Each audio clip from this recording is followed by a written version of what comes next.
at Aintree and Blyton. Paul Aram, winner at Rockingham.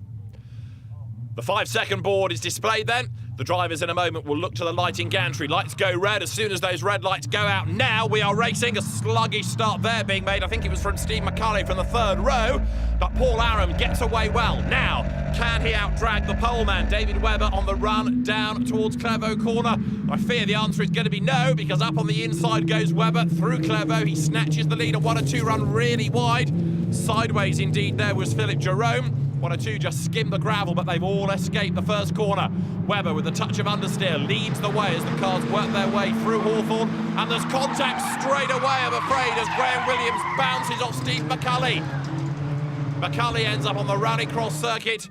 There's damage for Graham Williams' car. Both survive, more or less, but they're going to be a long way back now as Aram turns his way through Tower right on the back of David Webber, who once again pushes out wide there with that understeer that was prevalent at Hawthorn, and there's somebody else in strife at Tower.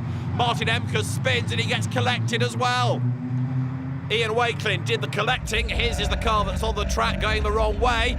In the meantime, out of Sunny, appropriately named today for a change, the leaders go, and there you can see Ian Wakelin, and there's another one off the road as well. That looks like Barry Moore. Now let's try and piece it all together. This was the first incident.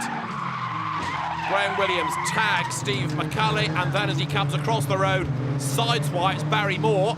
You can see exhaust pipes go flying. Damage to Moore's car, probably more serious than to the other two. Here it is from another angle. Williams is wrong into the chicane. On that line, he ends up in the side of McCulley, comes across the road, swipes Moore. McCulley on the Rallycross track there, sorts himself out, and then Martin Emkes loses it, and poor old Ian Wakelin really nowhere to go as he went wide. Back across the road came Emkes, clipped him, turned him around, and the marshals around Croft are going to be busy for the next couple of minutes as the leaders work their way to the end of the lap, and it's still David Webber in the lead, but Paul Aram is right on his tail. These two, who really have stamped their mark on the Academy this year, come up towards the timing line first and second. Now, is Aram close enough to have a go now? This is the run down towards Clairvaux corner. Paul Aram goes to the outside line. Is he going to be able to make the move all the way around the outside? He's going to have to brake late. He's going to have to be brave to do that, and he runs out of road and goes through the gravel. Foot to the floor, digs himself out the other side, and actually doesn't lose that much ground, does he? He's got the momentum going into Hawthorn to bring down the gap again. It looks as though, however, David Webber is on target for victory here. This was Aram's moment. To the outside line into Clairvaux, just ran out of road, basically. Wide he goes, through the gravel, lets the car do what it needs, then gets back onto the power, hauls himself back into contention. But it looks as though it's going to be win number 5 for David Webber, although Aram is absolutely glued to his tail. Here they come, through the hairpin, heading up towards the timing line. Has Webber done enough to hang on? Checkered flag at the ready at the end of a 15-minute race, and across the timing line they go. It's going to be the flag and a 5th win for David Webber, who wins from Paul Aram. The gap at the end just 0.341 of a second.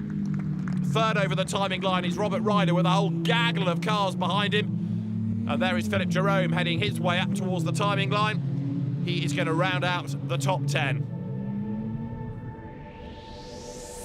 That man Webber has done it again. David Webber takes win number 5 of the championship ahead of Paul Aram and Robert Ryder in 3rd. It's Joe Draper 4th ahead of Matthew Bird, and Tim Gascoigne-Day comes home in 6th place. It was neck and neck the whole way. The safety car was horrendous. We had one at Alton Park, very, very similar. And as you saw at the end, there was nothing between us at the end. And he came down the outside on the straight. And I sort of let him by down the outside and then took the inside again. And then he nearly hit me on the hairpin at the end. But I'm really relieved. Once again, David Webber is the man on the top step of the podium.